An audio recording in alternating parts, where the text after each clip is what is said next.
Can you feel the tide rising? You know the inevitable is never surprising. Pulled by the moon, our cells are all shining. Rise to your destiny. Sometimes we just need reminding.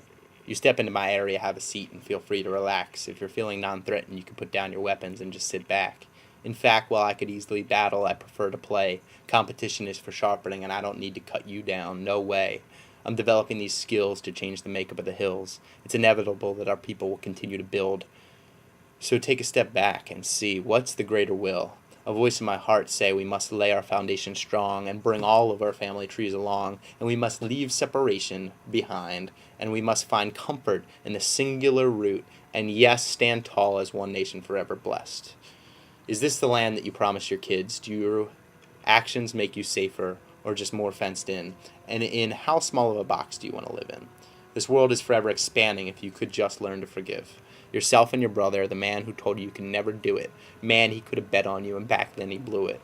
But he knows better for the next time, where he'll be on the better side. I hold no grudge to the man who judged my actions. You all made me stronger. It was my reaction.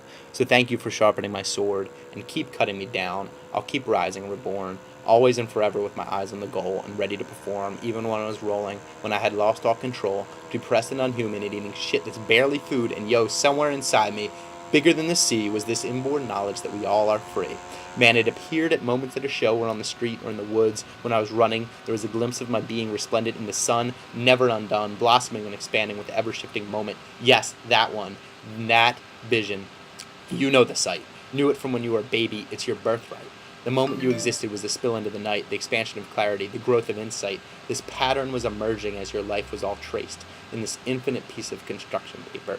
Look to see the co-stars spilling out with you, just the same, and breathing the same atoms and floating in the same space, like we're all just electrons in different orbits around the same light, switching places. Take my advantage. Now, let me borrow yours. The future is ours. I gain and gather the light and spill it in the direction it wants to grow. It's impossible once I realize that we're all in this together to want to gain some sort of advantage. Who would I be cheating besides a man who in his essence is the same as me, forever free, but perhaps clouded by a selfish vision that this could never be true? And how could I ever be different from you? I feel your pain, and that is why I want to lock you up so I can't see it. But in reality, all I can do is distance myself from it somewhat. It's at the cost of the truth in my heart. I can only create pain when I cleave the two of us apart. I mean, try it, you'll see. As soon as you refuse to judge me, your mind becomes clear, and a grin from ear to ear. I am you and you are me, so love your brother, it's your duty. And learn to do it all while retaining control, and hold on to reality and the truth of your soul, and know that you have faith and trust that will all become just. The more we bring the light to our own minds, the more we shine and be a beacon for another to find that they too are nothing but the divine.